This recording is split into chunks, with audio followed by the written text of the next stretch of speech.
You're amazing at holding the space for so many different individuals in one container and not treating everybody the same Yes. because everyone is different. Everyone is expressing themselves differently. Everyone is stuck at a different place.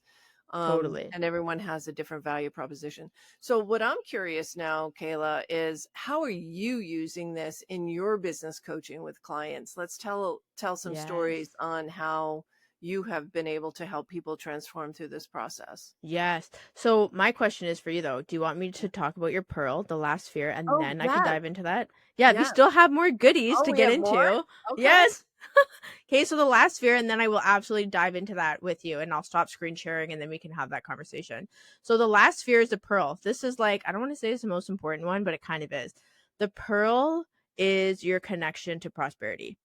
It is your relationship to prosperity. This isn't just your relationship to money, it's the prosperity of being present in your life, being intentional with your relationships, being intentional with your time. It is the essence of abundance. And so, we see this connection, the quantum connected to the pearl, and it's like everything that you do outside of that is what creates prosperity. How you lead yourself in your brand, how you create the ambience for your clients and your culture, how you are sharing your core talent through your vocation. All of this contributes to how you create prosperity through being of service. So when we look at the 47th gene key here, that shadow of oppression, transmutation, and transfiguration, it's funny because this gene key as a gate is in the ajna, which is all about your perceptions, your beliefs, how you see the world, how you conceptualize. And so prosperity really comes from the way that you help others to see things differently.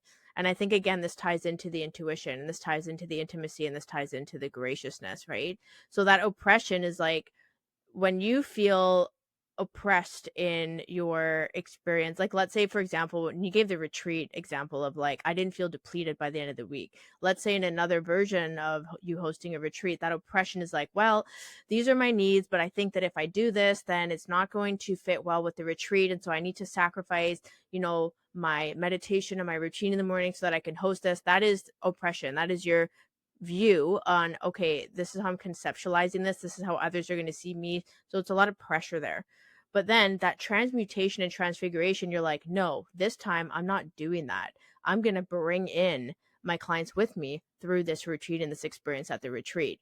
And that transfiguration is creating something new. So now you've created the context of your retreats where you get to win, your clients get to win, and it's a different way of operating. It's a different way of seeing the context that you're hosting. So I love that I just got to give like a very specific example from what you just shared to tie into this. But that 3 line of celebration as well, I love it when people have a 3 line in their pearl, because celebration, I noticed that there's just this natural way of being able to acknowledge and look at, what are you celebrating right now?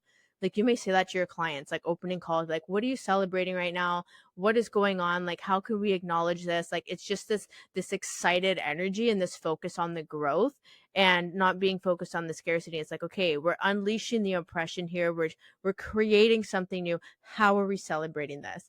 So that's really the essence of your pearl. And like I have chills sharing that last bit, but I'm curious how that lands for you as your final sphere in your pearl sequence.